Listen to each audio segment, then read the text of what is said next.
about healing. Welcome to Rainbow Hospital, Gumarni.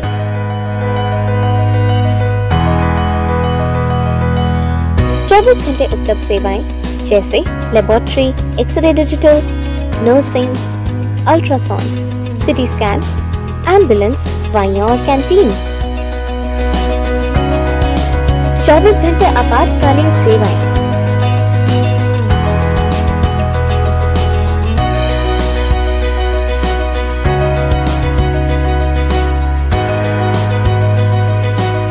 vaccine for COVID-19 is also available. Team of professionals with excellence.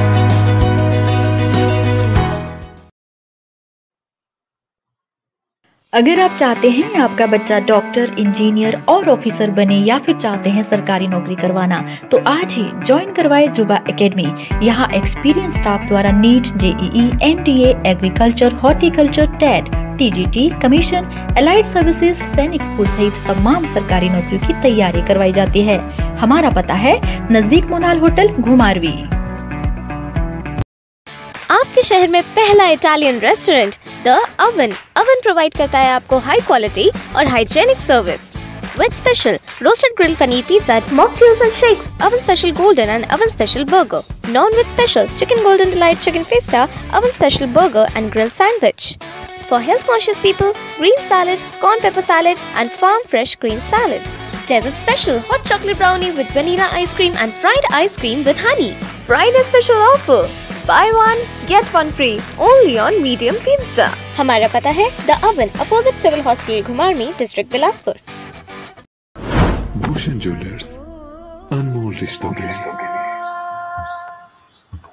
नमस्कार, आप देख रहे हैं the news warrior. मैं हूं मनीष गर्ग। शाम के 7:05 हो चुके हैं और आ गया हूं अपने show live with Manish Garg के साथ, जिसमें आज हमारा जो मुद्दा रहेगा वो एक ऐसा इशू है, ऐसा कोई परिवार नहीं जो इससे अछूता रहा हो। जमीनी संबंधी किसी ना किसी माध्यम से आपको राजस्व विभाग से जो है अपना नाता पड़ता रहता है। इस संबंधित जमीनों को, लेन देन को लेकर, उसके विवाद को लेकर यहाँ पर कुछ टेक्निकल इशू आ रहा है मुझे लगता है, क्योंकि अभी कमेंट्स आपके कम दिख रहे हैं। तो जितने भी मेरे दर्शक अभी तक जुड़ चुके हैं जो द न्यूज वॉरियर को देखते हैं, उनसे यही निवेदन है कि ज्यादा से ज्यादा कमेंट करें और आप कोई भी सवाल पूछ सकते हैं आज के हमारे मेहमान से, जिसमें आपका जो भी सवाल होगा कमेंट बॉक्स में आप यहाँ लिखें। हम कोशिश करेंगे आपका सवाल उन तक पहुंचाने की। अभी तक हमारे साथ श्याम शर्मा जी जुड़े हैं, नगर परिषद के उपाध्यक्ष हैं घुमारवी से, अजय जी, रजनीश मेहता जी, लगातार साथी जुड़ना शुरू हो चुके हैं। जी बिल्कुल, मैं यही कह रहा था कि कमेंट नहीं दिख रहे थे, तो अब आपके कमेंट दिखना शुरू हो चुके हैं। इस लाइव बुलेटिन को ज्यादा से ज्यादा शेयर करें, क्योंकि ये बहुत ही इंफॉर्मेटिव एक बुलेटिन होने वाला है आज का लाइव, जो आप सबके लिए बहुत ही जरूरी है जानना। और आपको इतनी ज्यादा यहाँ से आज इंफॉर्मेशन मिलेगी जो आप तक पहुंचना अति आवश्यक है। यशवीर सिंह रनौजी जी, बिल्कुल आपका सवाल आ गया है और सबको मैं यही कहूंगा ठीक 10 मिनट बाद आपने अपने पोस्ट करने हैं क्वेश्चन, क्योंकि अभी हम स्वागत कर लेते हैं आज के हमारे मेहमान। और मेहमान है राजस्व मामलों के जानकार, रिटायर्ड एचएएस अधिकारी, प्रशासनिक अधिकारी, हिमाचल प्रदेश सरकार, श्री बीआर कौंडल जी आज हमारे साथ लाइव जुड़े हैं और उनसे आज हम ये क्वेरीज अपनी, ये जितने भी डाउट हैं सारे क्लियर करेंगे। कुछ क्वेश्चन हमें आ चुके हैं, जो कुछ आपके होंगे वो भी लेंगे। तो इनके बारे में मैं बताना चाहूंगा। बीए ऑनर्स गवर्नमेंट कॉलेज मंडी से इन्होंने किया है, MA in political science from Himachal Pradesh university, LLB from Delhi university से हैं, post graduation diploma in human rights इन्होंने किया है, 9 year services in state bank of India, state bank of India में 9 साल सर्विसेज की हैं। उसके बाद हिमाचल प्रदेश प्रशासनिक सेवाओं में आए हैं, वहां से जॉब छोड़कर 1986 में इन्होंने एज एचएएस हिमाचल प्रशासनिक अधिकारी के रूप में ज्वाइन किया है। तहसीलदार बिलासपुर रहे हैं, नाहन में रहे हैं, कसौली में रहे हैं। ये मैं इसलिए बता रहा हूं कि आप इनका इतना वाइड एक्सपीरियंस है जो आप यहाँ पर आज लेने जा रहे हैं, इनके एक्सपीरियंस का फायदा। साथ में डिस्ट्रिक्ट रेवेन्यू ऑफिसर रहे हैं बिलासपुर और चंबा में, एसडीएम चौपाल और हमीरपुर रहे हैं, land acquisition officer Mandi, RTO Mandi, Kullu, Bilaspur, ADM Kaza, Chamba और Bilaspur, additional secretary Himachal Pradesh public service commission Shimla, secretary ex serviceman corporation Hamirpur, silver medal से अवार्डेड हैं president of India in 1991 for work for population census, जनसंख्या के ऊपर काम किया है 1991 में, उसके लिए इनको राष्ट्रपति द्वारा सिल्वर मेडल से अवार्ड प्राप्त दिया गया है। Limca book of record holder हैं, ये इनसे जानेंगे, ये मैं यहाँ डाउटफुल रख रहा हूँ आपके लिए, क्वेश्चन मार्क, ये इन्हीं के मुंह से जानेंगे कि इनको क्यों लिम्का बुक ऑफ रिकॉर्ड में इनका नाम दर्ज है। तो यहाँ पर वर्तमान में मैं बता देता हूँ, फ्री लीगल असिस्टेंट करते हैं जो जरूरतमंद हैं उनके लिए सेवानिवृत्ति के बाद। साथ में विजिटिंग फैकल्टी है हिप्पा में, जहां पर एचएस और आईएएस हैं उनको ट्रेनिंग दी जाती है, वहां पर जाकर उसका भी हिस्सा बनते हैं, उनको अपना जो ज्ञान है वो बांटते हैं वहां पर। और सबसे महत्वपूर्ण, हिमाचल प्रदेश हाई कोर्ट की तरफ से इनको इंक्रोचमेंट्स इन मंडी टाउन में निगरानी सदस्य के रूप में नियुक्त किया गया है वहां पर। और ये इनकी अभी तक की हमारे पास जो प्रोफाइल आई है, तो इतनी लंबी प्रोफाइल है, इसमें आप सभी देख चुके होंगे कि कितने एक्सपीरियंस आज हमारे मेहमान आने वाले हैं। तो स्वागत कर लेते हैं ज्यादा समय ना गवाते हुए। सर बहुत बहुत स्वागत है कौंडल जी आपका द न्यूज वॉरियर पर। सभी न्यूज वॉरियर के दर्शकों को मेरा नमस्कार, और आपको मैं धन्यवाद देता हूं गर्ग जी कि आपने पहली बार किसी चैनल ने इतनी हिम्मत जुटाई कि राजस्व मामलों को आप लाइव दिखाने जा रहे हैं। अन्यथा इस विभाग को तो सरकार से भी कई सालों से बहुत अनदेखी मिल रही है और उसका परिणाम जो है लोग भुगत रहे हैं। जी सर जी, उसके लिए सबसे पहले तो हम आपके आभारी हैं कि आपने हमें समय दिया। और जैसे कि आपने कहा, राजस्व विभाग ये हर घर से जुड़ा हुआ एक विभाग है और सबसे ज्यादा परेशानियां आज की जो तिथि में है, दिनांक में है, तो वो इसी विभाग से हैं। आज मैं बताना चाहूंगा आपको।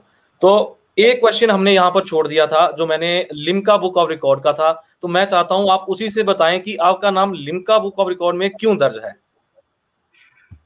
ये इसलिए दर्ज है क्योंकि जब मेरे दोनों बच्चे ट्विंस जो है वो दिल्ली यूनिवर्सिटी में लॉ कर रहे थे जी, तो एक साल जब उनका हो गया तो कुछ मुझे ऐसा लगा कि वो अपने को वहां के क्लाइमेट के ऊपर एडजस्ट नहीं कर पा रहे थे जी, तो उनकी सेहत डाउन हो गई काफी। अच्छा। तो मैंने बाद में ये मेरे को आइडिया आया कि मुझे इनको कंपनी करना चाहिए।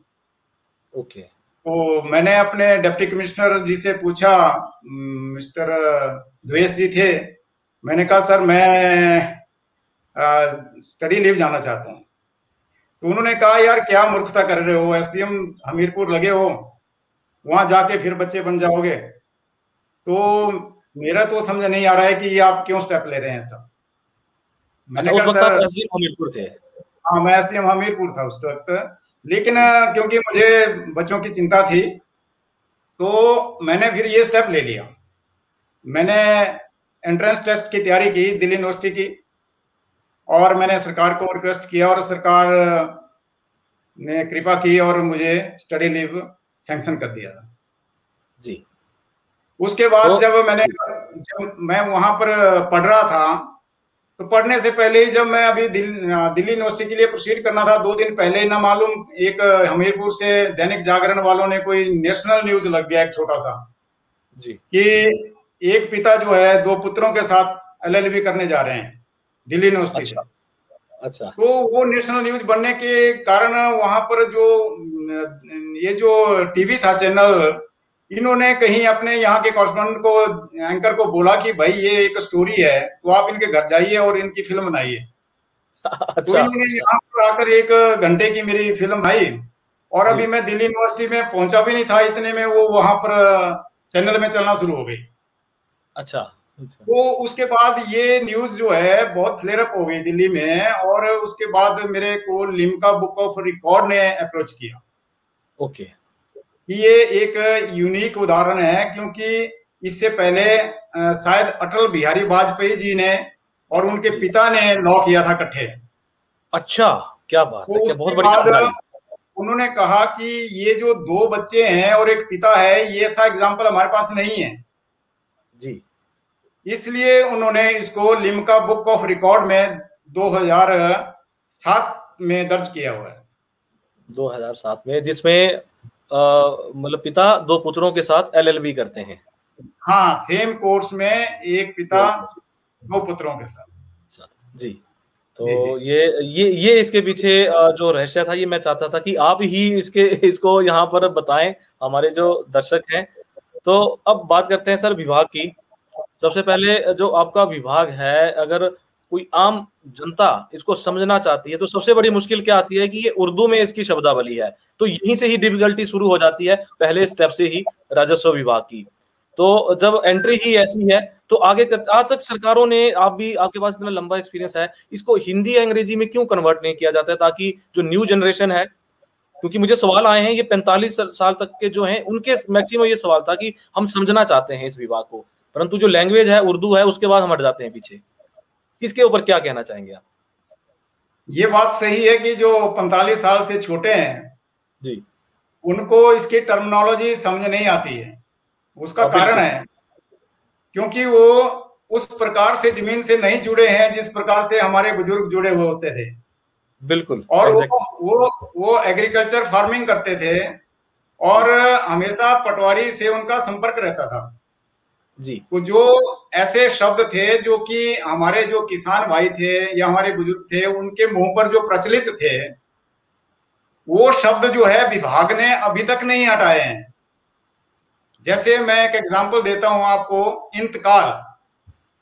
जी, बिल्कुल। इंतकाल अगर हम कहते हैं तो हर कॉमन आदमी उसको एकदम समझता है कि इंतकाल क्या चीज है। बिल्कुल, बिल्कुल। और ऐसे भी शब्द थे जो कि बहुत टिपिकल थे।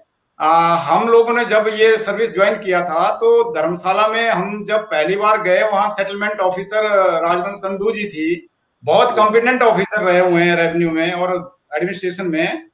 तो हमें भी बड़ी परेशानी आई हुई, जाते ही हमने कहा मैडम ये तो हमें समझ नहीं आ रहा है कि ये है क्या भला है जी। क्योंकि बहुत सारे शब्द ऐसे थे जो हमारे सिर से ऊपर क्रॉस कर रहे थे।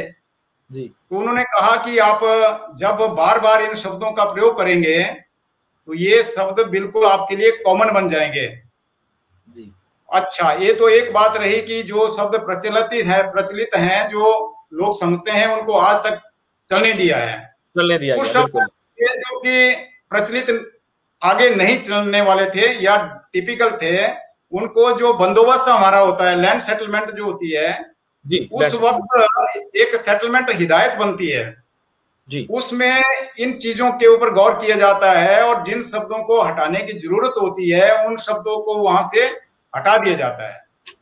ओके। तो ये जो आज की प्रणाली में थोड़े बहुत शब्द रहे हैं, ये भी धीरे धीरे इनकी कन्वर्सन हो रही है और इनका हिंदी अनुवाद जो है आने वाला है और बहुत सारे हिंदी अनुवाद में कर भी दिए गए हैं। जी, जी, बिल्कुल। अब एक्चुअली हमारे सवाल भी आने शुरू हो चुके हैं यहाँ पर, और साथ में क्योंकि उससे पहले हम थोड़ी सी चाह रहे थे कि इस विभाग के जो कार्य प्रणाली है, जो सवाल है उससे पहले बोनाफाइड और ये अपना ये मैं भूल गया अभी, एक सेकेंड। हाँ, डोमिसाइल, इसमें एक फर्क क्या है, डोमिसाइल और बोनाफाइड? हमारे जो लैंड रिकॉर्ड मैनुअल सरकार हिमाचल प्रदेश ने बनाया हुआ है जी, उसमें इस चीज को बिल्कुल क्लियर किया गया है। जी। बोनाफाइड उसको कहते हैं जो कि यहां रहता है और पिछली 20 सालों से रह रहा है। ये पीरियड जो है सरकार कभी 15 साल भी था, फिर 25 साल कर दिया, अब ये 20 साल है आज तक। जो 20 साल से रह रहा है परमानेंटली हिमाचल प्रदेश में रहता है, या 20 साल से रह रहा है, या यहां रहता है लेकिन सर्विस की वजह से कहीं बाहर नौकरी करता है जी, ये तीनों कैटेगरी के लोग जो है बोनाफाइड माने जाते हैं हिमाचल प्रदेश के। इसके अलावा जो 20 साल से नीचे के टेन्योर में यहां हिमाचल प्रदेश में रह रहा है उसको हम हिमाचल प्रदेश का डोमिसाइल मानते हैं। ये दोनों के बीच में अंतर है। जी। तो इसमें इनकी जो बेनिफिट्स हैं उसमें क्या फर्क रहता है? बेनिफिट इसमें ये है जो बोनाफाइड है और जो हिमाचल प्रदेश के लिए ही जो नियुक्तियां हैं, अपॉइंटमेंट्स हैं, जो निर्धारित केवल हिमाचल प्रदेश बोनाफाइड के लिए हैं, उस पे डोमिसाइल जो है अप्लाई नहीं कर सकता। डोमिसाइल अप्लाई नहीं। और डोमिसाइल जैसे स्कूल में एडमिशन लेनी है या कहीं और कोई बेनिफिट लेना है जो कि सरकार की वेलफेयर स्कीम चली है, वहां पर आपका डोमिसाइल सर्टिफिकेट काम करता है। ओके, एग्रीकल्चर लैंड नहीं ले सकते वो।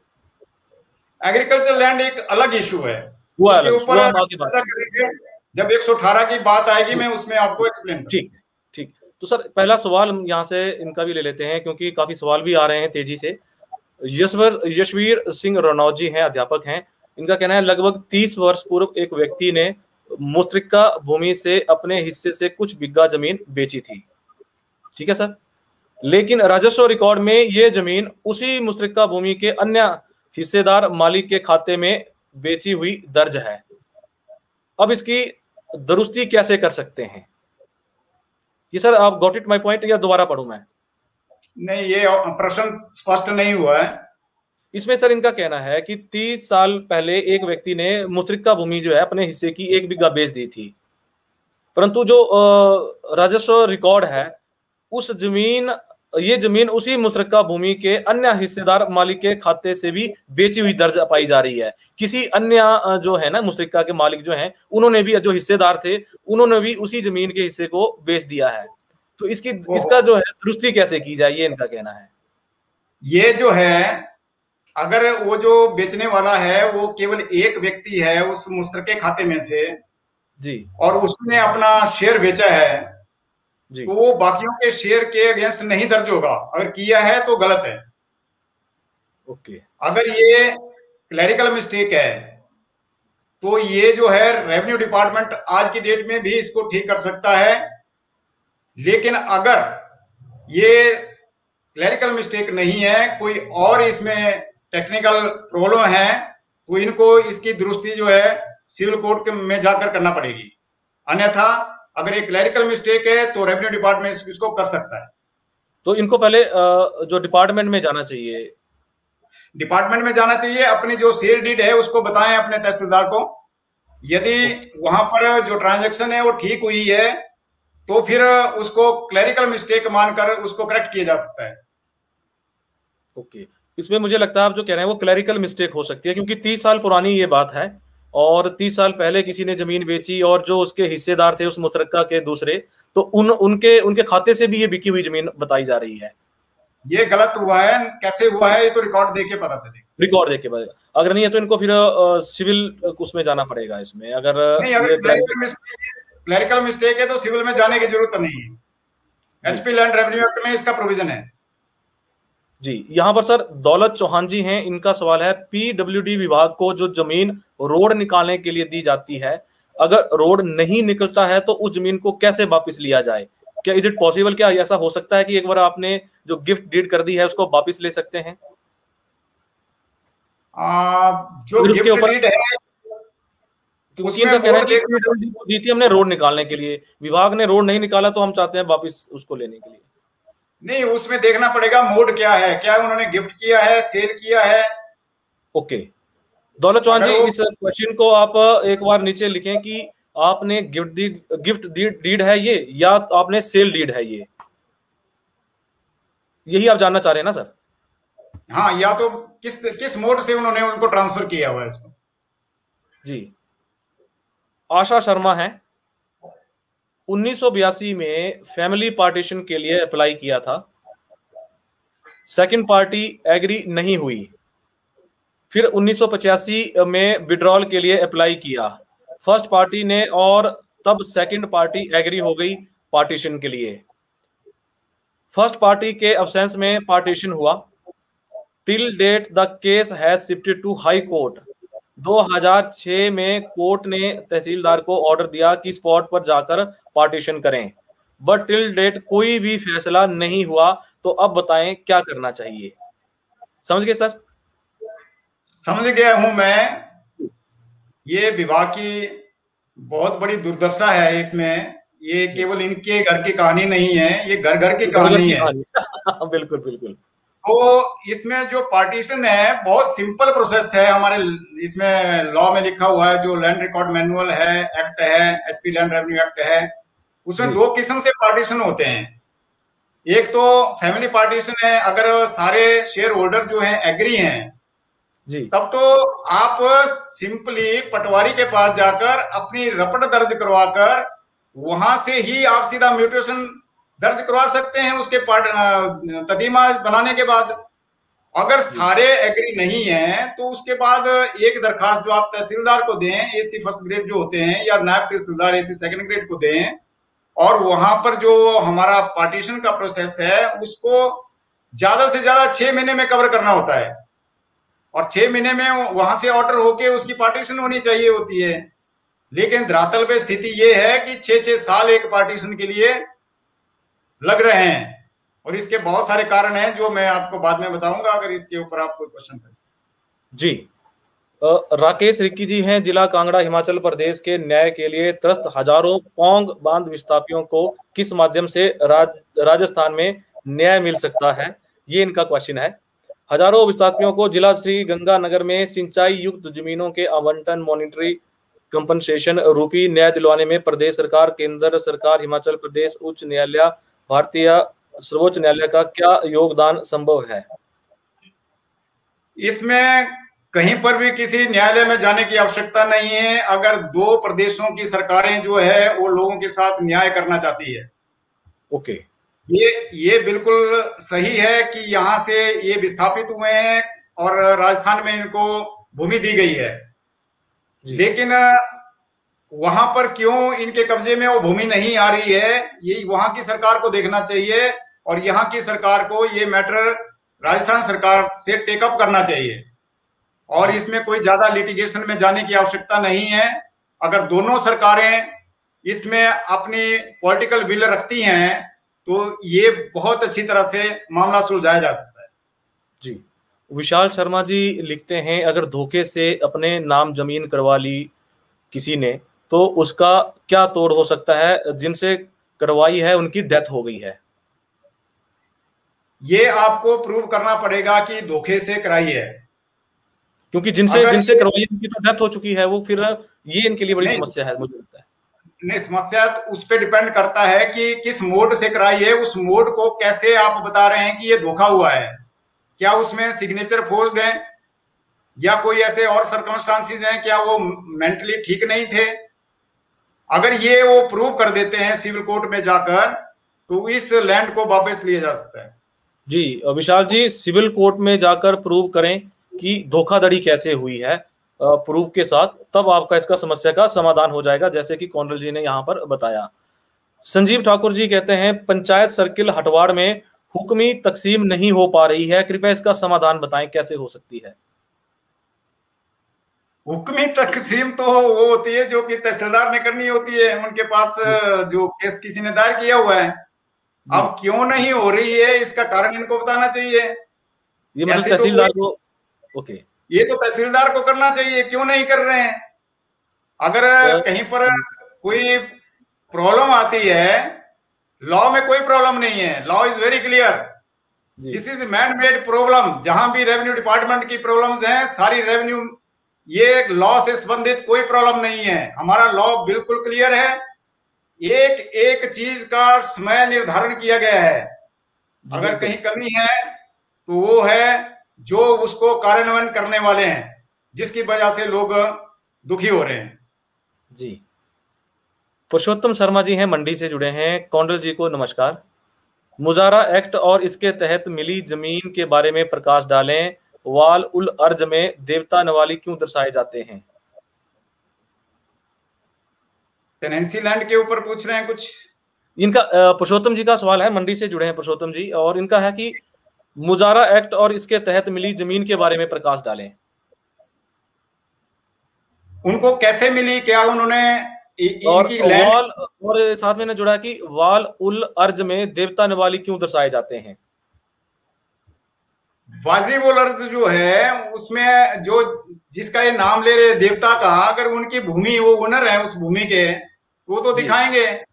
लेकिन जो टेनेंसी की बात ये कर रहे हैं, टेनेंसी में इनको लैंड कैसे मिली है, इसका जरा इनसे प्रश्न करें। सुन रहे हैं आप, बताइए सर, इन तक आपकी आवाज आ रही है कि आप क्या जानना चाहते हैं इनसे?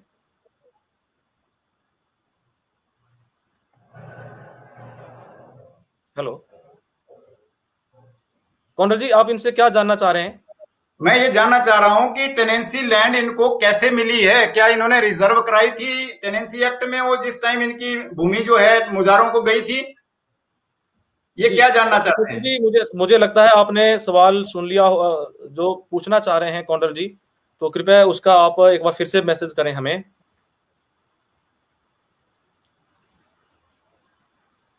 यहाँ पर भाग सिंह जी कहते हैं कि अगर जमीन निशानदेही दूसरों की निकल जाए तो क्या करना चाहिए। ये सवाल आगे हम लेते हैं, तो अब हम अपना सवाल ले लेते हैं, कुछ विराम देते हैं जो जनता के सवाल हैं।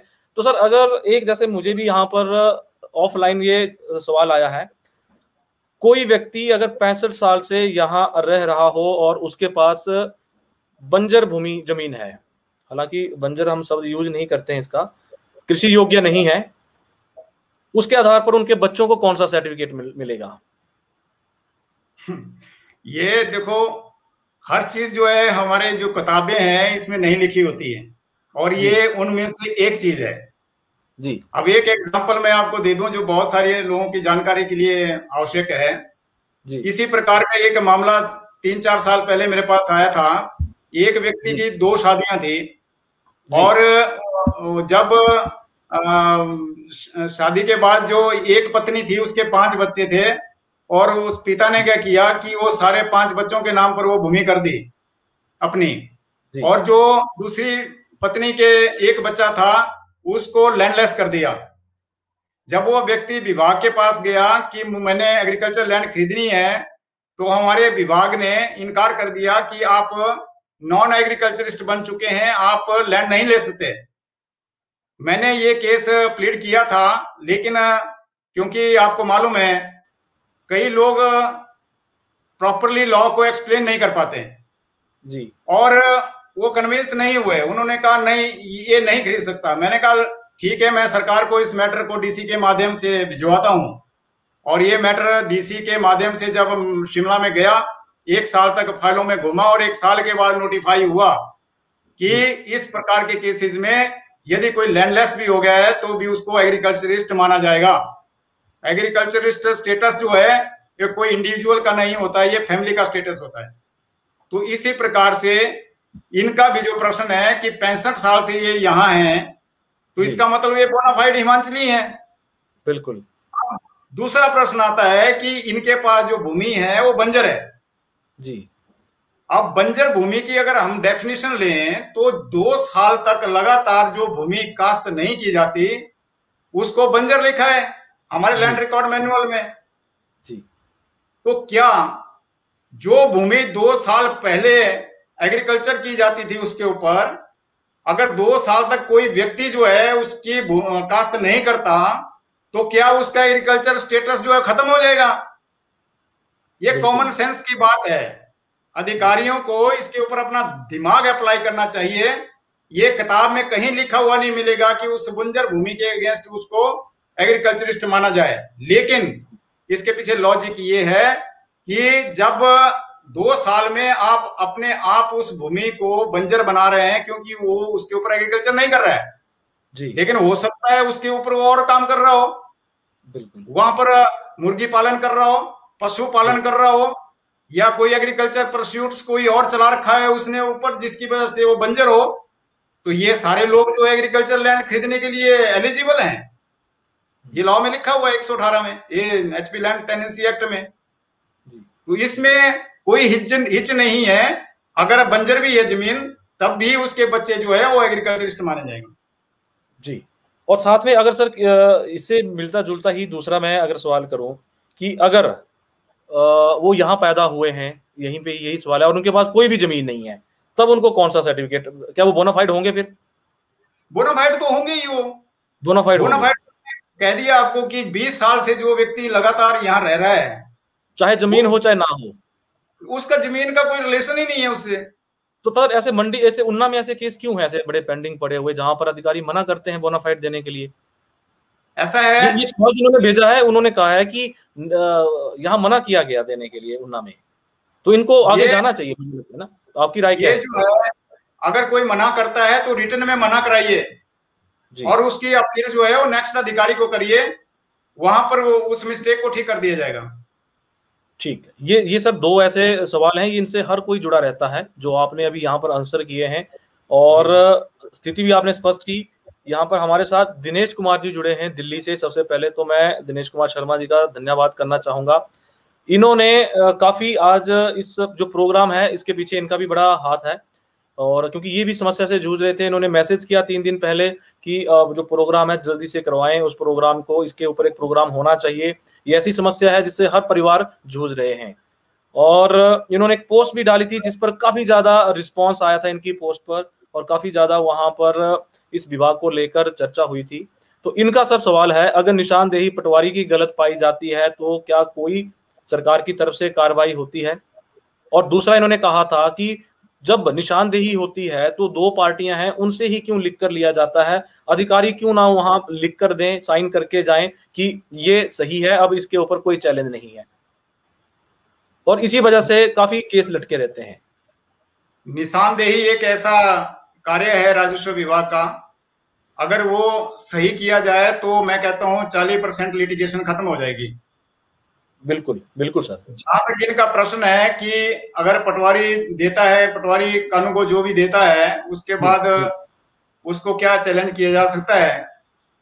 पहला प्रश्न तो ये है कि लैंड रेवेन्यू एक्ट में ये लिखा है कि राजस्व अधिकारी जो है वो डिमार्केशन कर सकता है, और एचपी लैंड रेवेन्यू एक्ट में राजस्व अधिकारी वो माना जाता है जो नायब तहसीलदार से लेकर फाइनेंशियल कमिश्नर तक जो अधिकारी हैं। ओके। लेकिन राजस्व अधिकारी खुद डिमार्केशन नहीं दे सकता, तो वो अथोराइज कर सकता है कानूगो को कि आप डिमार्केशन करिए। जी। कानूगो जब डिमार्केशन करता है तो उसकी रिपोर्ट जो है वो सबमिट करता है तहसीलदार को या नायब तहसीलदार को, और वो उसको दोनों पक्षों को सुनने के बाद जो है कंफर्म करता है उस रिपोर्ट को, तब वो निशानदेही लीगली वैलिड मानी जाती है। अब प्रश्न है कि क्या उसको चैलेंज कर सकते हैं? अगर किसी को ये डिमार्केशन मान्य नहीं है तो उसके अपील करने का प्रोसेस है, 30 दिन के अंदर आप एसडीएम को उसकी अपील कर सकते हैं। अब एक प्रश्न इन्होंने और किया है बीच में कि डिमार्केशन जो है, मैं बोल रहा हूँ दोबारा। हाँ, इनका सर ये था कि जो अधिकारी आते हैं पैमाइश करने के लिए, वो वहां पर साइन करके क्यों नहीं जाते हैं, बजाय पार्टियों से साइन करवाते हैं? ये इनका प्रश्न है। उसमें बड़ा सेट प्रोसीजर डिमार्केशन का बना रखा है हमारे फाइनेंशियल कमिश्नर रेवेन्यू ने, जिसमें प्रोसेस ये होता है कि जैसे जब डिमार्केशन शुरू करेंगे तो उससे पहले हमें मौका पर जाकर उस भूमि के 3 तरफ, उस भूमि के बाहर, उस भूमि को हमने अभी टच नहीं करना है, उससे बाहर हमें 3 पक्के निशान ढूंढना पड़ते हैं। और अगर 3 नहीं मिलते, 2 मिलते हैं, तो उसके आधार पर तीसरा हमें सेट करना पड़ता है। और अगर 2 भी नहीं मिलते, 1 मिलता है, तो हमें उसके आधार पर 2 और करना पड़ते हैं। मिनिमम हमें 3 जो पक्के निशान है वो कायम करना पड़ते हैं। अब यहां प्रश्न आता है कि ये पक्के निशान जो है उसके लिए लोगों की स्टेटमेंट रिकॉर्ड करना जरूरी होती है कि क्या वो इन निशानों से सहमत हैं, इस पे कोई उनको शक शुबा तो नहीं है। यदि शक है तो उसका निवारण करने के लिए वो जो राजस्व अधिकारी वहां होते हैं वो दोबारा उसको कंफर्म करते हैं पैमाइश करके कि आप देख लीजिए ये पैमाइश करके यहां पर पॉइंट आ रहा है और ये पॉइंट जो है हमारे मुताबिक सही है। इसके लिए फिर दोनों पक्षों की स्टेटमेंट रिकॉर्ड करनी होती है, और उसमें अगर कोई व्यक्ति स्टेटमेंट नहीं भी देना चाहता है तो ना दे, वहां पर लिख दिया जाता है कि इन्होंने स्टेटमेंट देने से इनकार कर दिया। लेकिन वहां पर जो राजस्व अधिकारी डिमार्केशन दे रहा है उसको अपना ही सर्टिफिकेट ये साथ में देना पड़ता है, वहां लिखना पड़ता है अपनी रिपोर्ट में कि मैं इन निशानों से पूर्णतया सहमत हूं, और क्यों सहमत हूं उसकी एक्सप्लेनेशन देना पड़ती है। जी जी। बाकी सर इन्होंने एक और इसमें जोड़ा है कि हमारी जमीन पर रोड बना दिया गया बिना हमारे एफिडेविट के, अब क्या करना चाहिए? इसी तरह सरकारी स्कूल भी बना दिया गया, अब कैसे मुआवजा लिया जाए? हमने कोई गिफ्ट डीड नहीं दी है, जबकि जबरन किसी भी व्यक्ति की भूमि पे ना तो सरकार कब्जा कर सकती है, ना कोई व्यक्ति कर सकता है। इसमें ये ट्रेसपासिंग में आता है। अगर जबरन किया है, इनके अगेंस्ट सिविल सूट फाइल कर दीजिए, आपको इसका कॉम्पनसेशन मिलेगा और सरकार को देना पड़ेगा। जी। और साथ में सर, जो हमने एक क्वेश्चन पहले डाला था जिसमें आपने पूछा था कि गिफ्ट डीड है या सेल डीड है, जो दौलत चौहान जी का सवाल था कि हमने पीडब्ल्यूडी विभाग को दी रोड बनाने के लिए और उन्होंने रोड नहीं बनाया तो वो वापस लेना चाहते हैं, तो उनका कहना है कि वो गिफ्ट डीड दी थी, इन्होंने गिफ्ट किया था। गिफ्ट डीड, अगर गिफ्ट डीड में उन्होंने ये कंडीशन डाली है कि हम इस गिफ्ट डीड को इसलिए दे रहे हैं ताकि आप इसके ऊपर रोड बनाएं, और अगर वो रोड नहीं बनाते हैं तो फिर इस भूमि को वो सिविल कोर्ट में जाकर उस गिफ्ट डीड को वॉइड डिक्लेयर करके वापस ले सकते हैं जी। लेकिन अगर ये कंडीशन नहीं डाली है तो फिर वो इस जमीन को नहीं ले सकते। जी, तो ये मुझे लगता है इनका सवाल जो है जो था उसका जवाब मिल गया है। गवीश मित्तल जी कहते हैं कि अगर कानून को और पटवारी गलत निशानदेही करते हैं तो क्या उनके ऊपर कार्रवाई का प्रावधान है?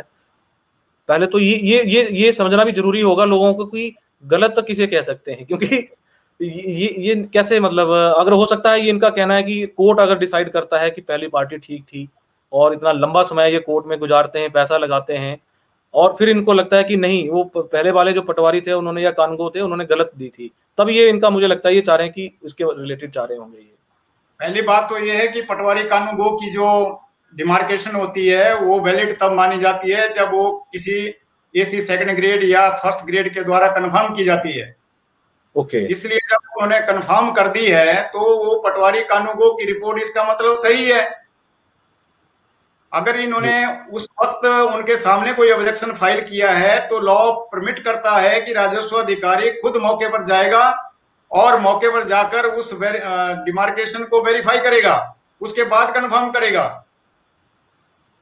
यदि कोई बिना कंफर्मेशन के किसी रिपोर्ट को अगर आप समझते हैं कि डिमार्केशन रिपोर्ट है और वो वैलिड है, वो वैलिड नहीं होती। ओके।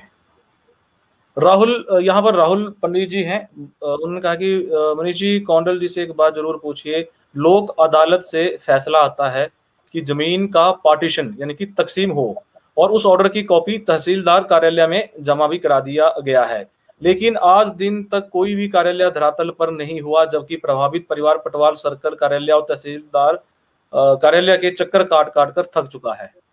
लोक अदालत से फैसला हो चुका है कि पार्टीशन होनी चाहिए, जमीन का तकसीम होना चाहिए, ऑर्डर की कॉपी भी इन्होंने तहसीलदार कार्यालय में जमा करवा दी है।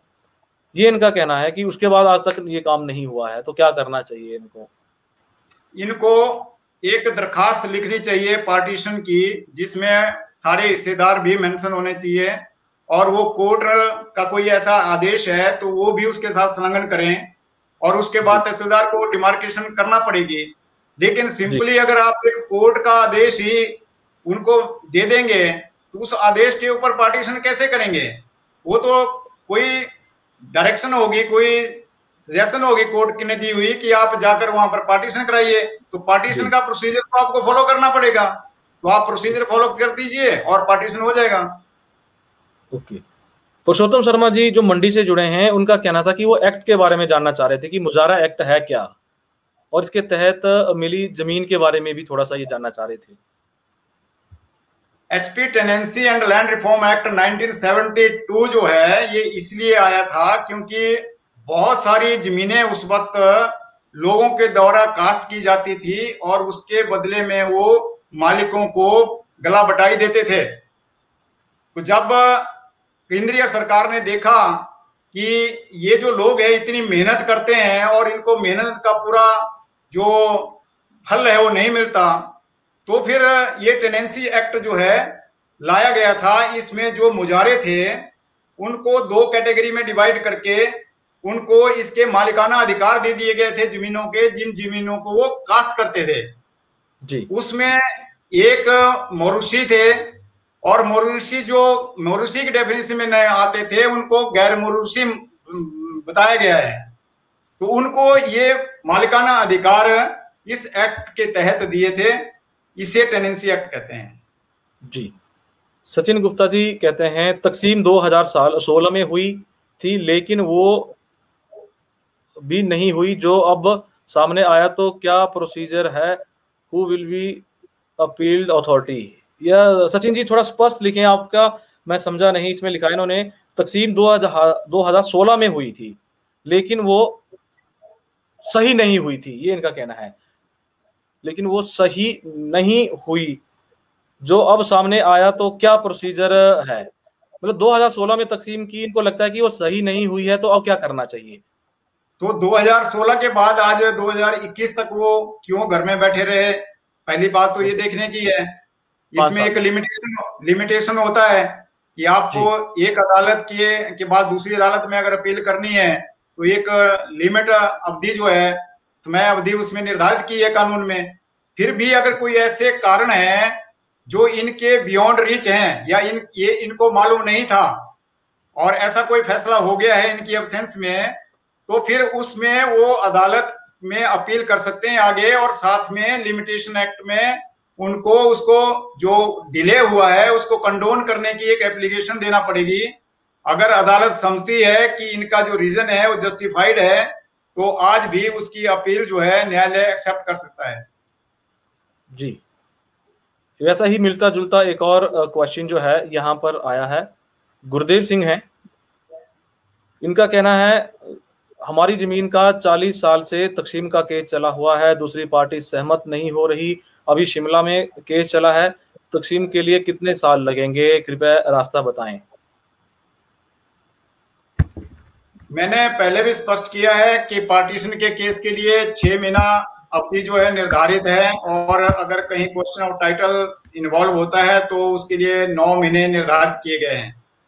लेकिन क्योंकि एक अपील का प्रोसेस है जी, और एक कोर्ट की अपील दूसरे कोर्ट में, दूसरे की तीसरे कोर्ट में और तीसरे की चौथे कोर्ट में जो है वो लॉ में प्रोसेस दे रखा है जी। अब यहाँ पर एक प्रश्न उठता है कि अगर पार्टीशन करने में जहां पर 6 महीने का समय निर्धारित किया है, अगर वहां पर आप 3 साल लगा देते हैं और फिर उसके बाद जो अगले कोर्ट में अपीलेंट अथॉरिटी है वो जबकि 3 महीने में उसकी अपील डिसाइड हो जानी चाहिए, वो वहां पर 3 साल और लगा देते हैं, और उस प्रकार से ऊपर कोर्ट में है उनमें अगर इतना अवधि वो लगाएंगे तो जीवन तो आदमी का पूरा हो जाएगा।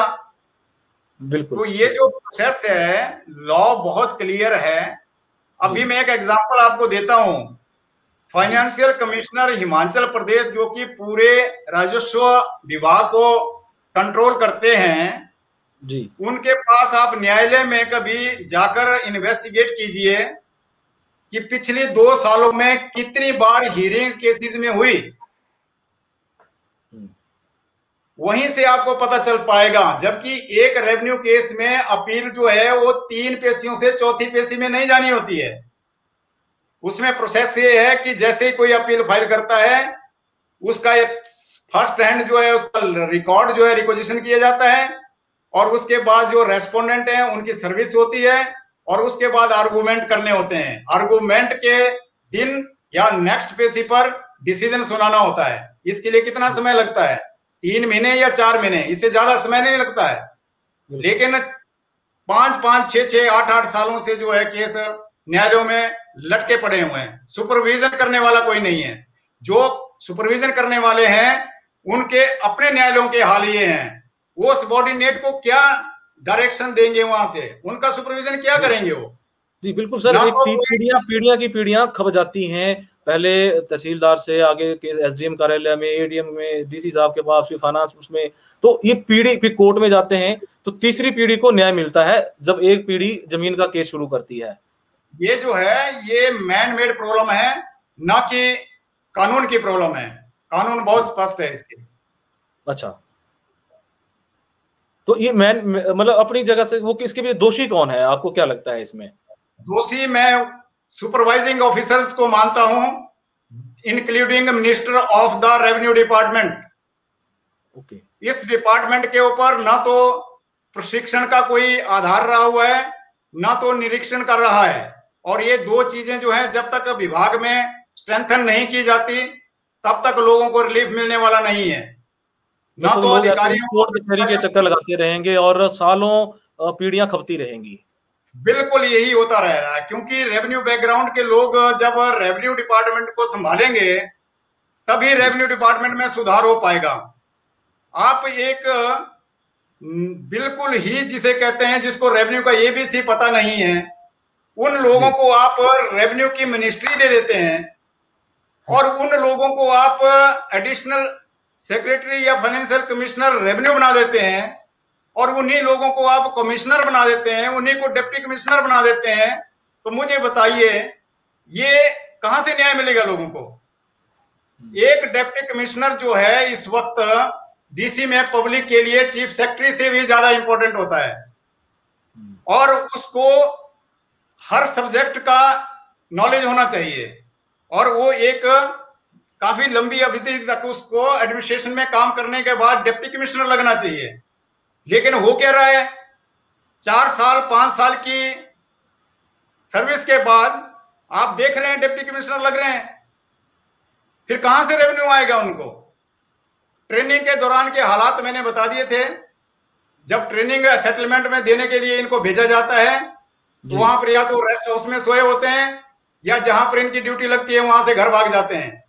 ऐसा केस जो है अभी पीछे पकड़ा भी गया है, जो 5 IAS प्रोबेशनर जो है वो सेटलमेंट ट्रेनिंग के लिए जब भेजे गए थे तो वो घर चले गए थे। तो इस तरीके से अगर हमारा जो ट्रेनिंग है, इस तरीके से अगर हमारे ऑफिसर ट्रेनिंग लेंगे तो क्या डिसीजन देंगे आगे जाकर? वो राजस्व डिपार्टमेंट तो कंप्लीटली टेक्निकल डिपार्टमेंट है। बिल्कुल टेक्निकल डिपार्टमेंट है, ये ठीक कहा आपने। फिर कैसे वो डिसीजन देंगे? एक तहसीलदार के केस को डिसाइड किए हुए एक रॉ हैंड आदमी जो है उसके ऊपर अपील सुन रहा है, वो अगर डिसीजन देगा तो वो गलत होगा।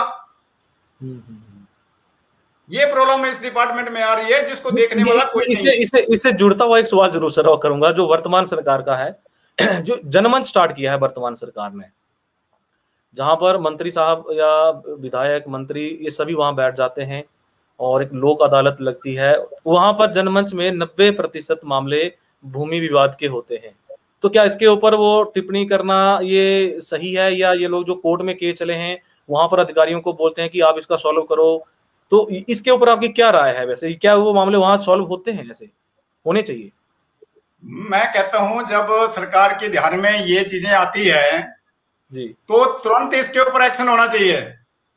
मैं पिछली 1 साल से ना मालूम 1 दर्जन बड़े सीरियस मैटर जो हैं करप्शन के, इरेगुलरिटीज के वीडियो के माध्यम से, सोशल मीडिया के माध्यम से गवर्नमेंट की फाइलों तक पहुंचा चुका हूं, लेकिन मुझे नहीं लगता है कि सरकार ने एक मामले में भी इंक्वायरी करवाई हो और किसी के खिलाफ एक्शन लिया हो।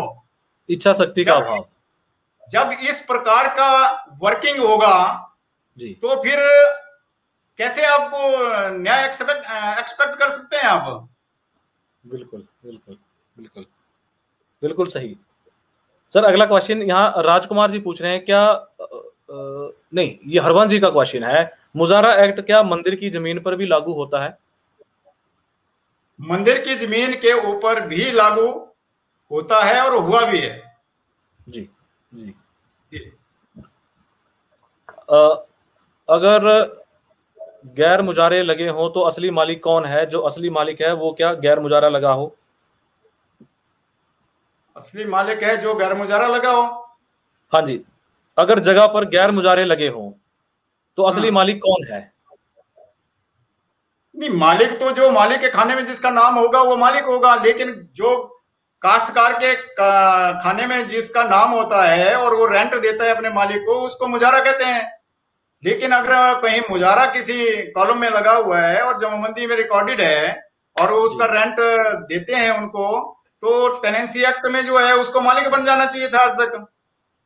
वो तो मालिक है in the eyes of law.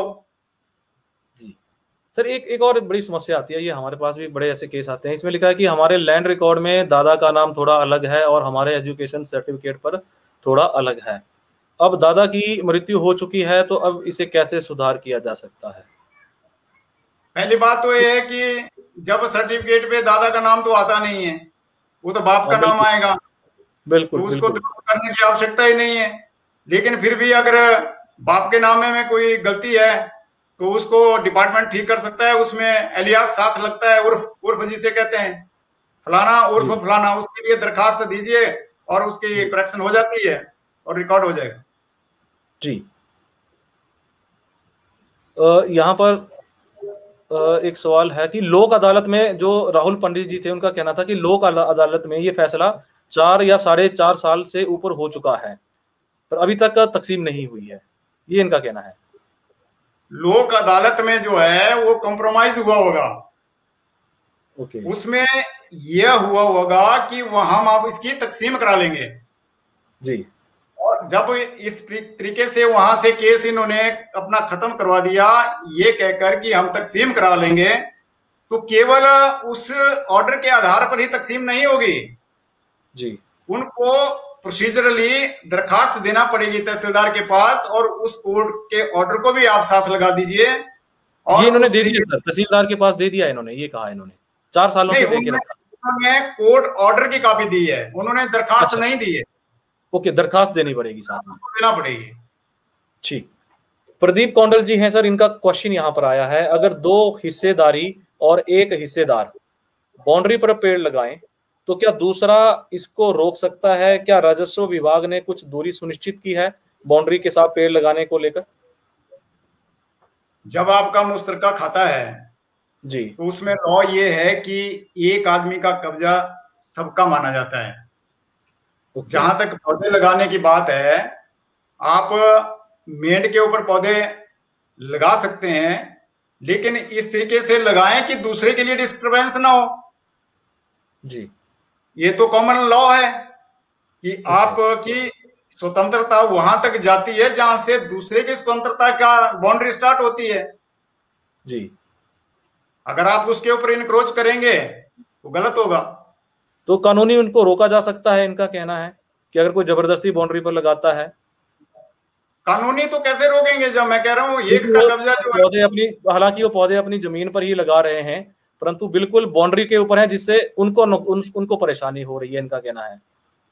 नहीं रोका जा सकता कानूनी, लेकिन अगर बड़े होकर वो उनको प्रॉब्लम क्रिएट करते हैं तो फिर उनके कुछ इंजमेंट राइट्स होते हैं उनपे। ओके। 7 कमल देव जी हैं, 7 विश्वा का तबादला हुआ, 4 विश्वा का इंतकाल मिला, जो अभी तक क्लियर नहीं है, इसका क्या होगा सर? 7 विश्वा का तबादला किया था, मिला 4 विश्वा का और हुआ इंतकाल 4 विश्वा का। ये अगर क्लैरिकल मिस्टेक है तो ठीक हो जाएगी। ओके, इसमें कोई प्रॉब्लम नहीं है, रेवेन्यू डिपार्टमेंट को अप्लाई करें, अगर क्लैरिकल मिस्टेक है तो ठीक हो जाएगी। ठीक है।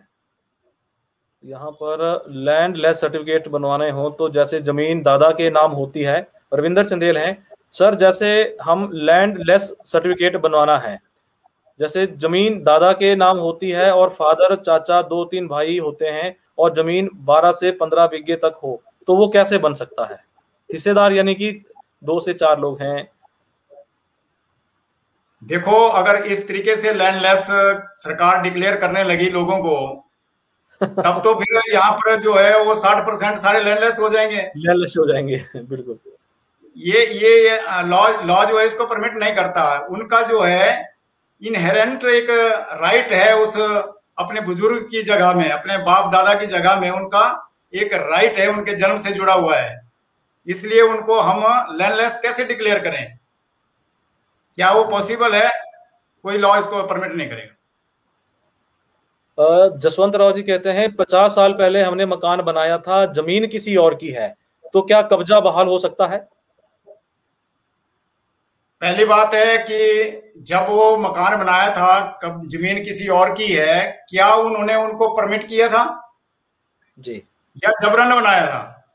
ये लीगल डॉक्यूमेंट होने चाहिए। मतलब अगर जबरन बनाया था तो लॉ ये है कि अगर 12 साल तक कोई किसी की जमीन के ऊपर काबिज रहता है और वो 3-4 जो इंग्रेडिएंट्स हैं जिसमें उसका पोजीशन कंटिन्यू होना चाहिए, उसका पोजीशन जो है हॉस्टाइल होना चाहिए, उसका पोजीशन जो है उसके मालिक के नॉलेज में होना चाहिए और वो परमिसिव पोजीशन नहीं होना चाहिए, इस तरीके से अगर ये 4-5 इंग्रेडिएंट्स को कंप्लीट प्रूव करते हैं कोर्ट में जाकर, तो एडवर्स पोजीशन में वो उसकी मालिक की डिग्री ले सकते हैं।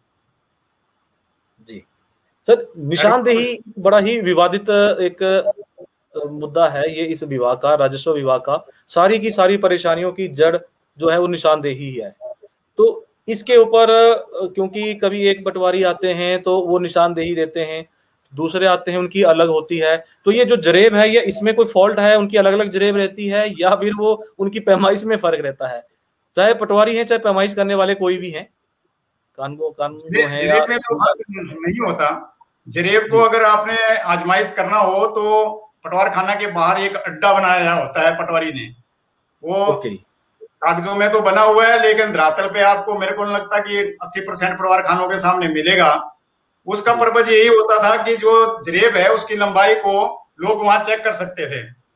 क्यों कई बार ऐसे भी इंस्टांसेस आए हैं कि पटवार जब मान लिया डिमार्केशन करने के लिए फील्ड में गए तो एक कड़ू जो है वहां से निकाल के रख दिया जी, और जब डिमार्केशन करेंगे तो डिमार्केशन गलत आएगी जी। इसलिए वेरिफिकेशन ऑफ चेन जो है उसकी होना जरूरी है। जहां तक डिमार्केशन में फर्क आने की बात है, इसके बावजूद भी तो गांव में जो लोग हैं वो कई बार मैंने देखा कि एक एक फुट के लिए भी लड़ने लगते हैं जी। अब यहाँ उनको ये चीज अंडरस्टैंड करनी चाहिए कि जब इसका बंदोबस्त हुआ होता है कि बंदोबस्त के टाइम पर किस तरीके की पैमाइश होती है। बंदोबस्त में ये लॉ है, जब हम पैमाइश करते हैं किसी बाउंड्री की और कहीं पर आधा कर्म आता है या पौना कर्म आता है, मान लिया कोई जमीन जी, तो क्या हम उसमें पौना कर्म नहीं लिख सकते? हम उसको एक कर्म लिख देते हैं, ये एक कर्म लिख देते हैं। यस। और उसी बाउंड्री पर यदि कहीं पर आधा कर्म आता है तो हम उसको ओमिट कर देंगे वहां पर। ओके, ठीक है।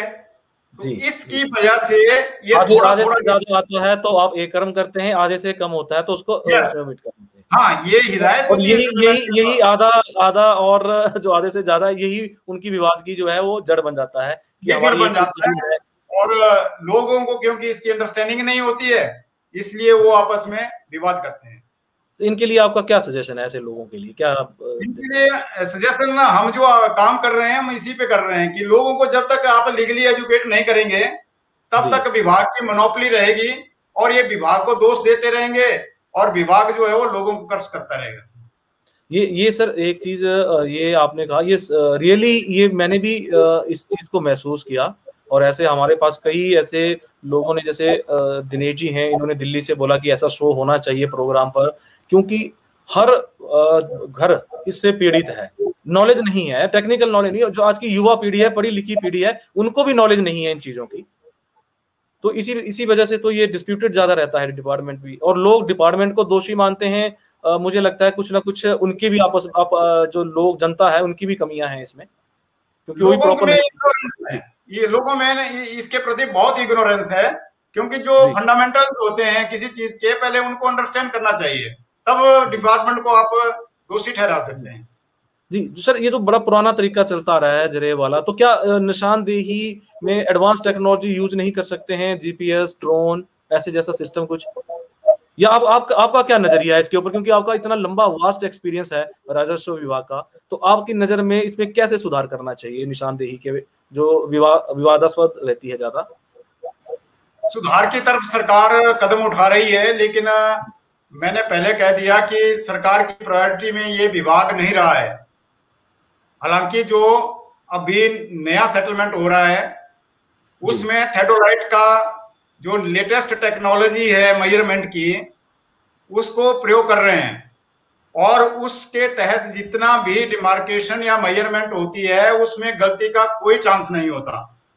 ये मैंने अभी 1 साल पहले सबाठू में हमने एक डिस्प्यूट था बहुत क्रॉनिक, वहां पर सरकार से परमिशन लेके थेडोलाइट का प्रयोग हमने किया था। तो वहां पर जो बहुत बड़ी मिस्टेक हो रही थी जो जरेब अंदाजी से, वो थेडोलाइट से निकल गई। तो इसका एक ही तरीका है कि ये जो हमारा मैनुअल सिस्टम है, हम जिरेब से पैमाइश करते रहे बंदोबस्तों में आज तक, इसको जो लेटेस्ट टेक्नोलॉजी है थेटोलाइट, उसके माध्यम से जब ये रिकॉर्ड बनेगा तो जो भी पिछली गलतियां हैं वो भी निकलेगी और आगे के लिए कोई गलती भी नहीं होगी।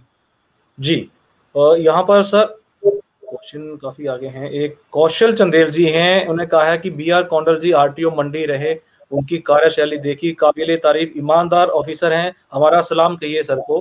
कौशल चंदेल जी ने आपको लिखा है। और सुभाष मन्हास जी झंडूता से, उन्होंने भी कमेंट किया है सेम ऐसा ही आपके लिए। सभी को मेरा नमस्कार।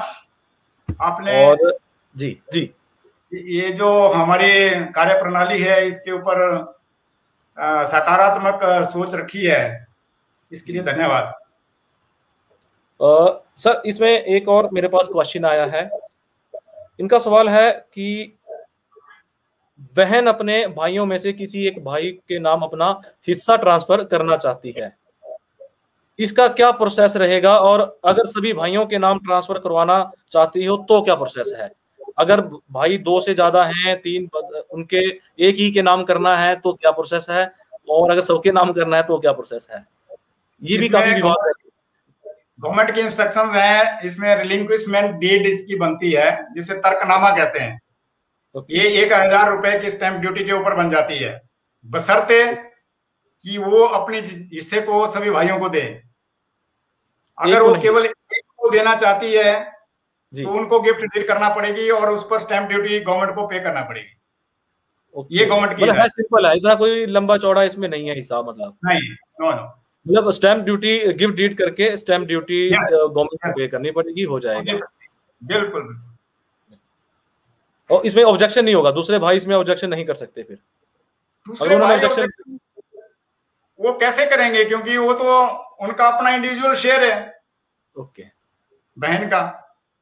ओके, ठीक। एक और इससे जुड़ता हुआ सवाल आया है। विरासत का इंतकाल वारिसों के नाम चढ़ने में कई वर्ष लग जाते हैं, इसका क्या कारण है? क्यों देरी होती है जबकि सारी औपचारिकताएं पूरी हो जाती हैं? डेथ सर्टिफिकेट, लंबरदार की रिपोर्ट, उसके बाद भी कई साल लग जाते हैं विरासत का इंतकाल वारिसों के नाम चढ़ने में। वास्तव में ये जो प्रश्न है जी, जिन लोगों के पास ये प्रश्न है वो लोग ही जानते हैं कि ये क्यों डिले होता है। मैं चैनल पर उन सारी चीजों को नहीं कहूंगा, लेकिन ये सारे की सारी जो प्रॉब्लम्स हैं ये मैन मेड हैं। विरासत का इंतकाल जो है वो तुरंत दर्ज करना होता है। जो हमारे अच्छे अच्छे पटवारी हैं, मेरा अपना एक्सपीरियंस है, मेरे पास एक पटवारी था जी, वो इतना एफिशिएंट था कि जब उसके सर्कल में किसी की डेथ होती थी तो वहां पर जाकर वो वहां पर शमशान घाट में भी शामिल होता था और वहीं से लीगल हेयर सर्टिफिकेट नोट करके ले आता था। अच्छा जी। और आकर जो है वो विरासत का इंतकाल दर्ज करता था।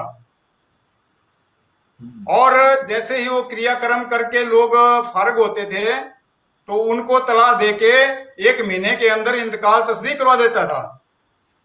तो प्रोसेस तो ये है। लेकिन अगर ये विभाग के कर्मचारियों की कोई दिक्कत है तो मैं इसका दोष उनको दूंगा जो उनके सुपरवाइजरी ऑफिसर हैं, ना कि वो कर्मचारी जो इसको डिले कर रहे हैं। तो जो डिले कर रहे हैं उनके ऊपर क्या कार्रवाई हो सकती है? इसमें कार्रवाई करने वाले के पास हिम्मत चाहिए, सब कुछ हो सकता है।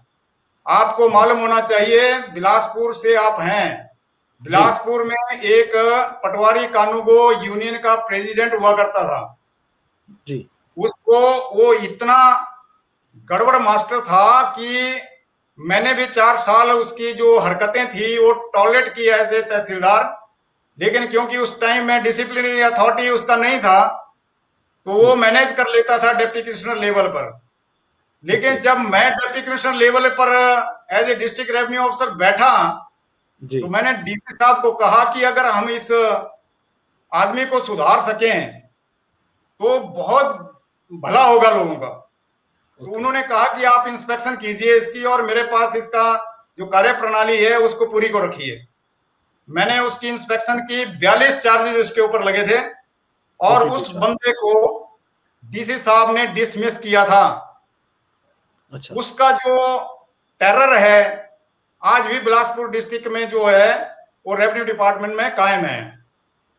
अधिकारी वो चाहिए जो हॉनेस्ट एफिशिएंट लोगों को बैकअप करे और डिसऑनेस्ट और इनकम्पिटेंट लोगों को नौकरी से बाहर निकालने की हिम्मत रखे।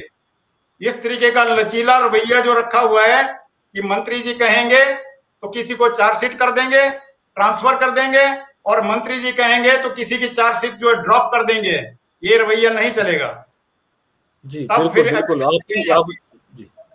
आपकी इसी ये जो आपकी स्पष्टता है और बेबाकी है, इसी के बहुत ज्यादा कायल हैं लोग और आपको फॉलो करते हैं सोशल मीडिया पर।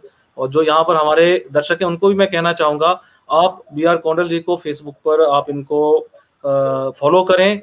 ऐसे ही इंफॉर्मेटिव वीडियोस डालते रहते हैं, वहां पर लेख लिखते रहते हैं, यूट्यूब चैनल भी है, वहां भी जाएं।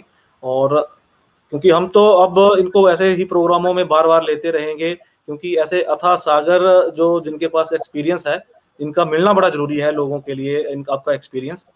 तो इसके अगला एक और सवाल है सर हमारे पास काफी वर्षों से सरकारी जमीन है जिस पर हमारा कब्जा है। लोग जबरदस्ती रोड निकालने की बात कर रहे हैं, क्या ये संभव है? अगर ऐसा नहीं है तो उनकी कंप्लेंट कहाँ कर सकते हैं? मेरी इनको बड़ी ईमानदारी से सलाह है कि आप रोड निकलने दें जी, और इससे आपको भी सुविधा मिलेगी और उन लोगों को भी जो कि इस रोड को बना रहे हैं।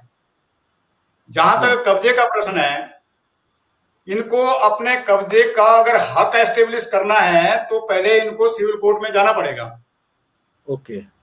और वहां पर सरकार के खिलाफ जो है इनको एडवर्स पोजीशन में अपना हक प्रूव करना पड़ेगा। ओके। और उसके लिए जो बेसिक एलिजिबिलिटी है वो है कि अगर 30 साल तक कोई सरकारी जमीन इनके कब्जा में हो और उसके बाद जो मैंने 4-5 इंग्रेडिएंट और बताए जी, उनको वो प्रूव कर सके, तब जाकर इसके ऊपर वो अपना हक जमा सकते हैं और अपने पोजीशन को इंटैक्ट कर सकते हैं। अन्यथा इनका कोई राइट नहीं है कि उसके ऊपर रोड निकलने से वो उनको बाधित करें। इसलिए मेरी उनको यह हॉनेस्ट एडवाइजरी है कि रोड निकलने दें ताकि आपको भी सुविधा मिले और लोगों को भी। जी, यहाँ पर प्रकाश दरोज जी हैं सर। आदरणीय गर्ग जी और कौंडल जी को नमस्कार। सर, मैं हमारे गांव की लगभग 800 बीघा भूमि जो वो मुस्तक का लैंड है, उसमें काफी हिस्सेदार अब हो चुके हैं, तो उस भूमि को सही आवंटन कैसे किया जाए? 800 बीघा जमीन बता रहे हैं। 800 बीघा जमीन है और उसमें कितने लोग जो है वो मुश्तरका में हैं, ये देखने की बात है। और उसका तकसीम तो हो सकता है, तकसीम करने की कोई प्रॉब्लम नहीं है। अगर डिपार्टमेंट के पास टाइम नहीं है तो इसमें एक और प्रोविजन है कि वो किसी को आर्बिट्रेटर लगवा दें या किसी को लोकल कमिश्नर लगवा दें, उसको फीस देकर उसकी उस पूरी लैंड की पार्टीशन करवाएं और उसको कन्फर्म करवा दें तहसीलदार से, और हो जाएगी, वो कोई प्रॉब्लम नहीं है उसमें। जी, यहाँ पर हाइड्रो प्रोजेक्ट में लैंड औस्ती की डेफिनेशन क्या है? जितने भी प्रोजेक्ट हमारे हिमाचल प्रदेश में लगे हैं, इनमें जो बड़े बड़े प्रोजेक्ट हैं इनके लिए गवर्नमेंट ने टाइम टू टाइम जो है पॉलिसीज बनाई हैं जी, और उसमें ये चीजें डिफाइन की गई हैं कि हम औस्ती किसको मानेंगे। एक ब्रॉडली मैं डिफाइन कर देता हूं कि जिसकी भूमि उस प्रोजेक्ट के लिए एक्वायर हुई है कंपल्सरली, वो व्यक्ति औस्ती माना जाता है। ओके। डॉक्टर योगराज योगी हैं, प्रोफेसर हैं हिमाचल प्रदेश विश्वविद्यालय में पॉलिटिकल साइंस के। इनका कहना है सर कि अगर कोई, इनका भी वही है बाउंड्री को लेकर कि एक साथ में एक पेड़ ऐसा लगाया है हमारे घर के साथ में, तो वो गिरने की स्थिति में है, परंतु जो पड़ोसी हैं वो मना करते हैं, तो क्या प्रावधान है पेड़ कटवाने का?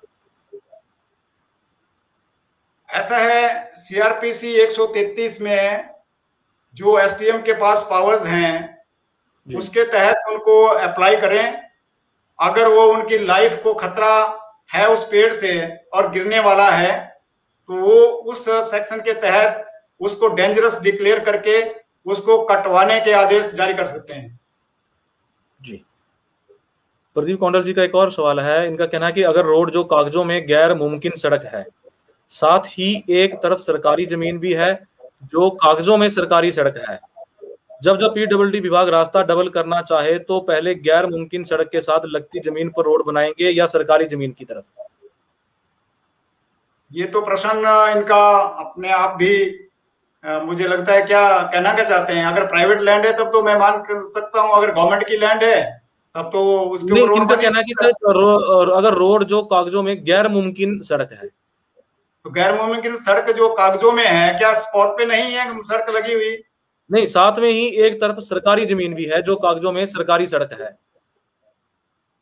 जो तो जब पीडब्ल्यूडी रास्ता डबल करना चाहेगा तो इनका कहना है कि जब पीडब्ल्यूडी रास्ता अगर बनाना चाहेगा, सड़क बनाना चाहेगा, तो पहले गैर मुमकिन सड़कों के साथ लगती जमीन पर रोड बनाएंगे या जो सरकारी जमीन है उस पर बनाएंगे? इनका जो प्रश्न है, मैं जहां तक समझा है, ये इनका प्रश्न ये है कि जहां पर गैर मुमकिन सड़क कागजों में लगी है वहां पर सड़क नहीं बनी है। जी बिल्कुल। और सड़क वहां बनी है जो उसके साथ में एडजॉइनिंग लैंड है उसके ऊपर बनी है।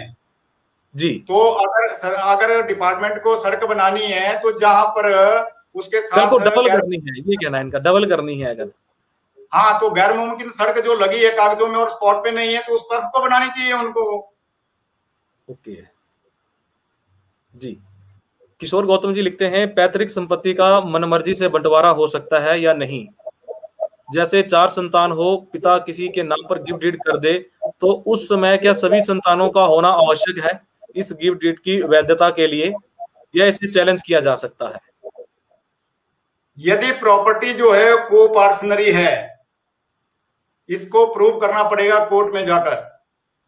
अगर वो खानदानी प्रॉपर्टी है, को पार्सनरी की डेफिनेशन में आती है, तो सिविल कोर्ट में जाकर उसको सेट असाइड करवाया जा सकता है, लेकिन प्रूव करना पड़ेगा कि ये को पार्सनरी प्रॉपर्टी है परिवार की। नहीं, जैसे किसी के पिता ने अपनी प्रॉपर्टी बनाई है और वो 4 बेटों में से एक को गिफ्ट डीड के दौरान वो दे दे और वो बाकी 3 बेटे उनके नहीं है, ये ऐसा पूछना चाह रहे हैं। 3 बेटे अगर वहां नहीं है, एक बेटे को गिफ्ट डीड कर दी, तो क्या उसको चैलेंज कर सकते हैं? अगर पिता ने सेल्फ एक्वायर की है प्रॉपर्टी जी, और वो एक पुत्र को दे देता है गिफ्ट करके, तो दूसरे पुत्रों का कोई हक नहीं है उसके ऊपर कि उस गिफ्ट डीड को चैलेंज करे। अगर ये पुश्तैनी है तब वो चैलेंज कर सकते हैं आपके अनुसार? फिर वहां थोड़ा राइट बनता है, पर वो भी सब्जेक्ट टू प्रूव। ओके जी। यहाँ पर मलकियत जमीन पर रेवेन्यू डिपार्टमेंट ने मिसल बना दी जानबूझ के, अब 3 साल बाद पता चला है कि जमीन मलकियत है, इसमें क्या कर सकते हैं डिपार्टमेंट के ऊपर? राजीव शर्मा यहाँ लिखते हैं। मिसल किस चीज की बनाई? मुझे लगता है मिसल कब्जा नाजायज की बना दी होगी। जी राजीव जी, ये यहाँ क्लियर करें कि मिसल किस चीज की बनाई है। यहाँ पर लेखराज जी, आपका सवाल क्या है? यहाँ पर जो कुछ लोगों की शिकायत है कि हमारा सवाल नहीं ले रहे हैं, तो आपको बताना चाहूंगा 100 से ज्यादा दर्शक जुड़े हैं और लगातार आपके सवाल आते हैं, तो स्क्रीन पर जल्दी जल्दी वो ऊपर नीचे चले जाते हैं, तो दोबारा आप यहाँ पर कर सकते हैं। हम कोशिश करेंगे, पिछले 1 घंटे से इस शो को कंटिन्यू किया है, आप लोगों के लिए ही ये शो रखा है। संजय ठाकुर जी हैं, इनका कहना है, भाई जी अगर किसी परिवार में बेटा अपने पिता के साथ रहता है, माँ अपनी बेटी के साथ रहती है, बेटे ने पूरी जमीन पिता अपने नाम पर करवा ली है और वो अपनी माँ को भी नहीं जमीन का हिस्सा दे रहा है, वो कहता है कि पिता ने जमीन अपने पोते के नाम करवा दी है, माँ को कुछ भी नहीं दिया जाएगा, ऐसे में क्या वो माँ अपना हिस्सा कैसे लेगी? और पुत्र अपनी माँ को अपने घर पर ही हिस्सा देने के लिए तैयार नहीं है, वो कहता है कि पिता ने सारा मकान और जमीन उसके पोते के नाम कर दी है, पिता की मृत्यु हो चुकी है। पिता की मृत्यु हो चुकी है जी, और बेटे के नाम पर प्रॉपर्टी कर दी है। जी जी जी, क्या ऐसा ही प्रश्न है? जी। माँ जो है वो अपनी बेटी के साथ रहती है। माँ बेटी के साथ रहती है, लेकिन जो पिता जिनकी मृत्यु हो चुकी है, उन्होंने जो प्रॉपर्टी है वो अपने बेटे को किस माध्यम से दी है? क्या कोई गिफ्ट किया है, सेल डीड बनाई है, या कोई वसीयत की हुई है?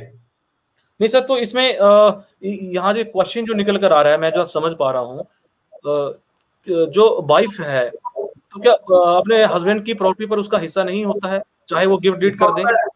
हिस्सा होता है, लेकिन जी इसमें बहुत सारी चीजें देखना पड़ती है। जो मान लिया सेल्फ एक्वायर्ड प्रॉपर्टी है उस पिता की, जी अगर वो सेल्फ एक्वायर्ड है, वो जी अपने समय में अगर उन्होंने वो गिफ्ट डीड कर दी है तो वैलिड है। अगर मान लिया सेल्फ एक्वायर्ड है, वसीयत कर दी है, तब भी वैलिड है। तो इस तरीके से डिपेंड करता है कि प्रॉपर्टी कैसी है।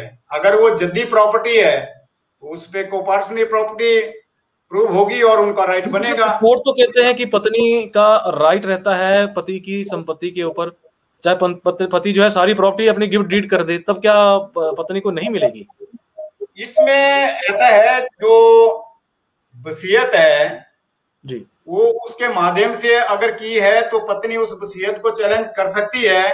वसीयत की जो वहां के जो कंटेंट्स है वसीयत के, उसमें ये देखना पड़ता है कि किस तरीके से उन्होंने, किस आधार पर और किस कारण से उन्होंने एक पुत्र को जो है ये प्रॉपर्टी दी है, तो उसको वसीयत को वो चैलेंज कर सकते हैं। लेकिन क्योंकि अगर पति जीवित होते तब तो इनका मेंटेनेंस का राइट उनके अगेंस्ट बनता था, लेकिन आज वो जीवित नहीं है, तो अब इनका मेंटेनेंस का राइट जो है पत्नी का पुत्र के अगेंस्ट बनेगा।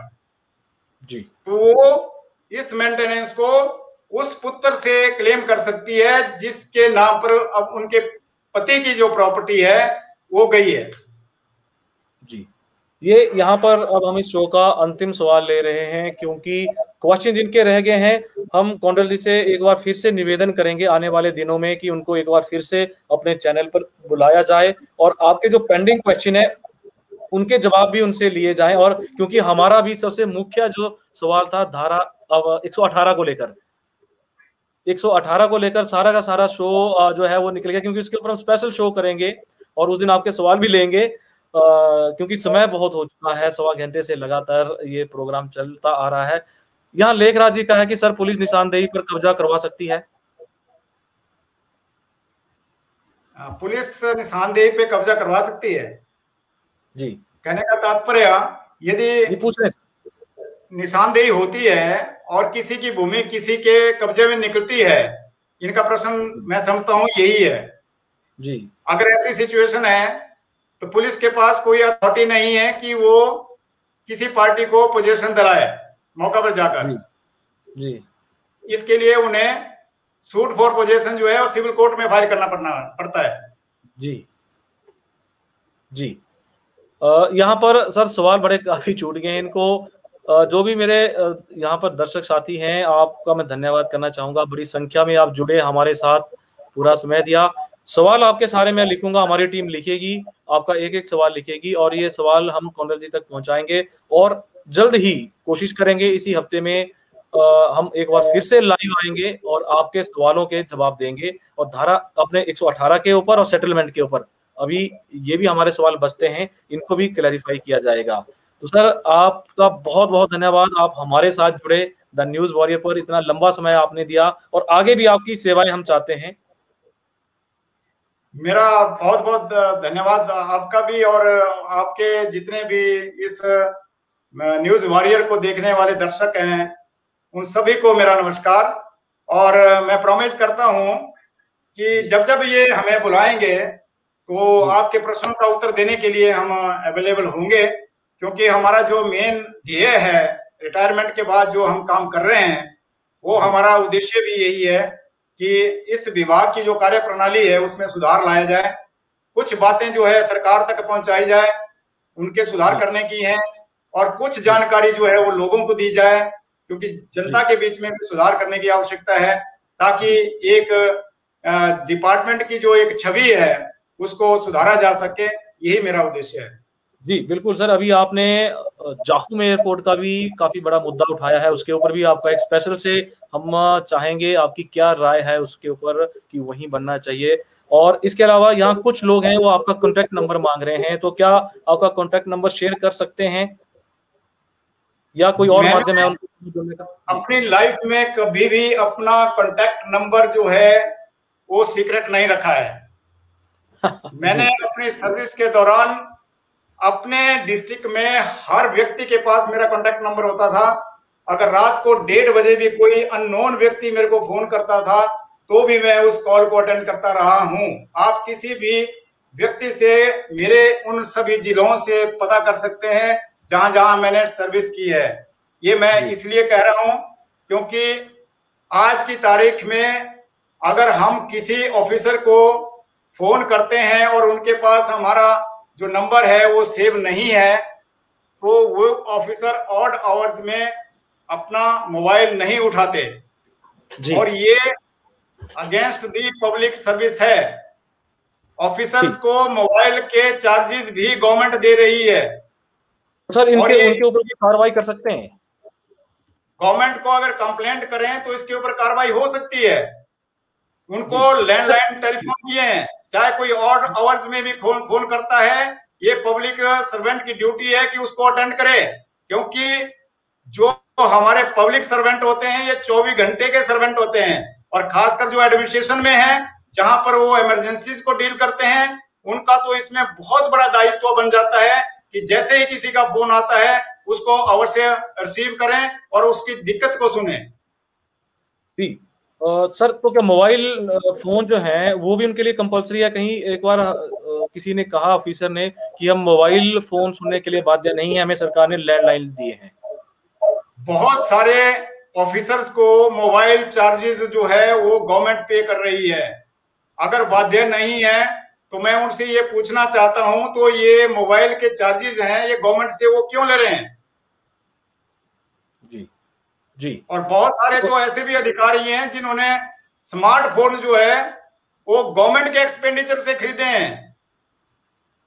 जब ये पब्लिक के लिए नहीं यूज होने हैं तो ये किस लिए उन्होंने गवर्नमेंट एक्सचेकर से इसका एक्सपेंडिचर किया हुआ है?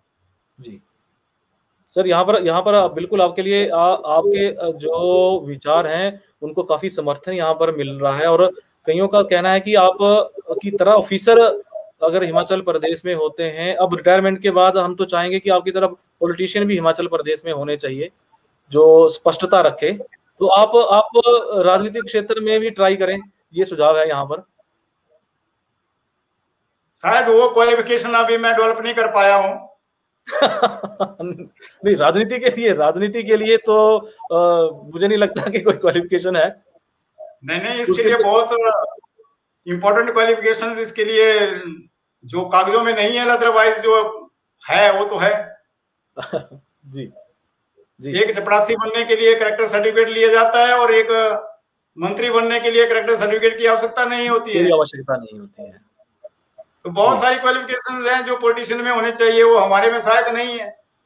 सर आपके लिए सैल्यूट बड़े आ रहे हैं यहाँ पर कमेंट बॉक्स में, और मैं भी अपने दर्शकों को कहूंगा कि सभी के सभी लिखिए भाई कुछ ना कुछ कमेंट। अगर आपको लगता है कि कहीं पे हमारे मेहमान जो हैं कि नहीं कोई गलत चीज बोल रहे हैं तो आप यहाँ पर लिखें, हम आपकी बात पहुंचाएंगे उन तक, पर आप प्रूव करें उनको। परंतु ऐसा कुछ नहीं आ रहा है यहाँ पर। सैल्यूट सर, आपको जैसे ईमानदार ऑफिसर इस देश को बहुत जरूरत है। और सर आपका जो मोबाइल नंबर है 9418020254 ये सर्कुलेट, ये हम यहाँ पर दे सकते हैं? बिल्कुल दीजिए।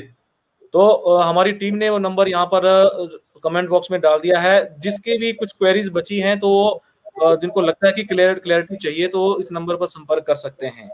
तो सर एक बार फिर से आपका बहुत बहुत धन्यवाद। भविष्य में आपके साथ एक बार फिर से हम जुड़ना चाहेंगे। Many thanks for calling me for this live show.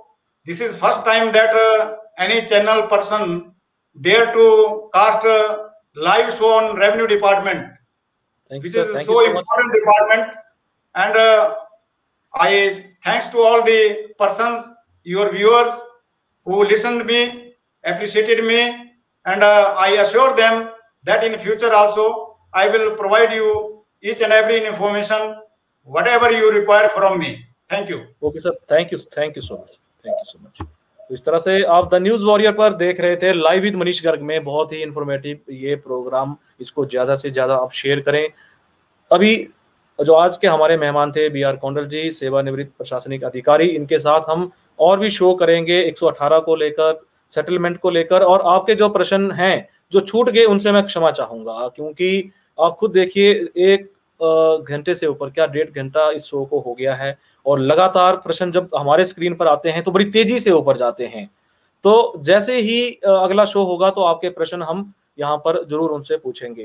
तो मिलते हैं अगले बुलेटिन में। आप देखते रहें द न्यूज वॉरियर और इसी तरह से द न्यूज वॉरियर को अपना प्यार बरकरार रखें, ज्यादा से ज्यादा शेयर करें। मॉर्निंग बुलेटिन में ठीक 8 बजे।